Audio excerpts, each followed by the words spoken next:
à un moment précis de l'histoire de l'humanité où la liberté et l'ordre mondial paraissent pourtant menacés.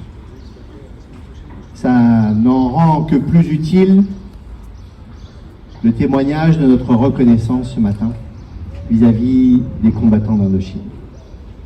Cette cérémonie est d'abord un hommage aux combattants d'une guerre oubliée.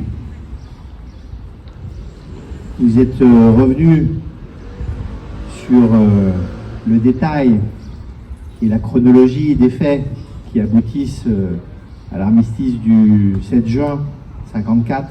Je n'y reviendrai pas. Je voudrais juste peut-être citer, pour illustrer votre propos et la valeur des hommes qui sont battus et qui sont morts pour nous à Dien Bien Phu, le jeune caporal-chef Pierre Schördorfer, parachuté à l'âge de 26 ans dans la cuvette, qui a mieux que quiconque raconté dans ses livres et dans ses films qui étaient ces soldats qui combattaient pour la France. Je le cite. Je vous parle des hommes. Je pourrais vous donner la liste de toutes les origines, de tous les rangs de l'armée. Il y en a, je ne sais même pas leur nom. Je ne les ai vus qu'une fois. Je sens encore leurs doigts sur mon cœur. Un seul type bien, vraiment bien, et ça change tout. Un seul. Et là-haut, il y en avait plein.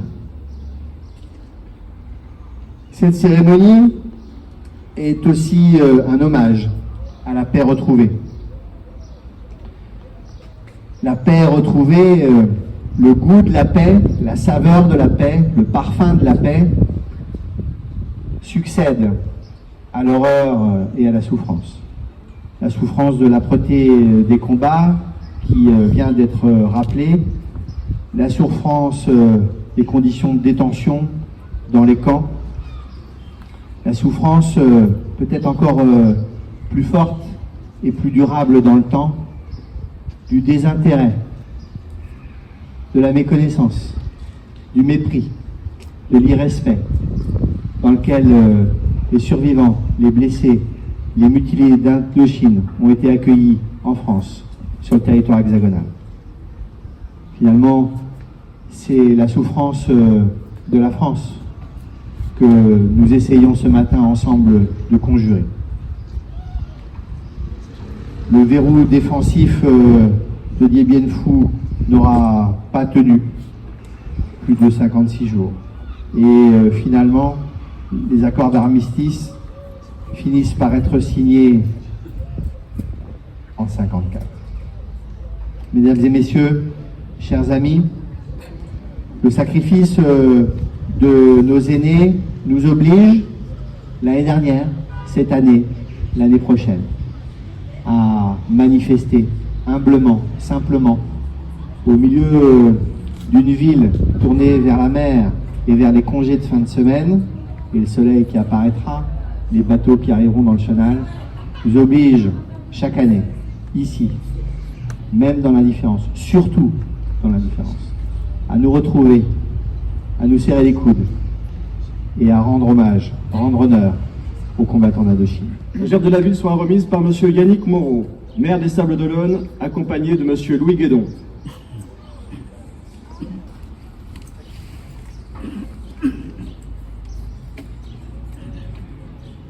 La gerbe de l'association des combattants de l'Union française sera déposée par M. Michel Legouard, représentant la section locale des Sables-d'Olonne de l'association des combattants de l'Union française, accompagné de M. Jean-Paul Bourry, représentant l'Union nationale des parachutistes de la section de Vendée. La gerbe de l'entente patriotique sablaise sera déposée par M. Franck-Olivier Piazza, président du comité d'entente patriotique sablais et de l'amicale sablaise de parachutistes et opérations extérieures, accompagné de M. Pierre Tonneau, président de la section sablaise de l'Association nationale des croix de guerre et de la valeur militaire. Les gerbes seront déposées simultanément.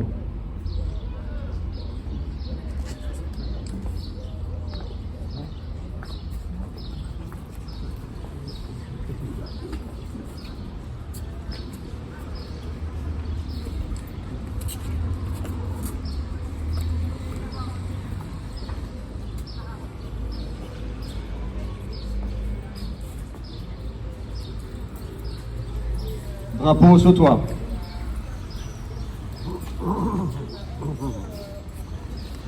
Bien à vous.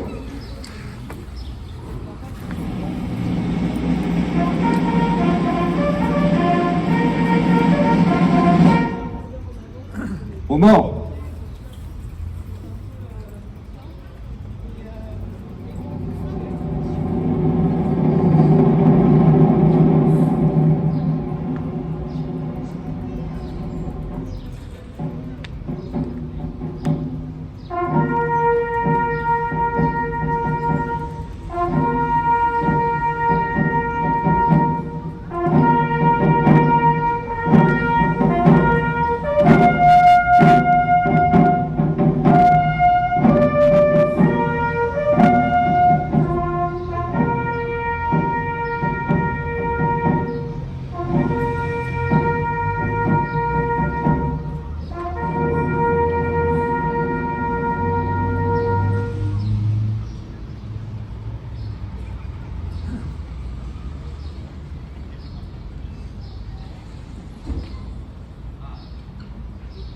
Allons enfants de la patrie, le jour de gloire est arrivé.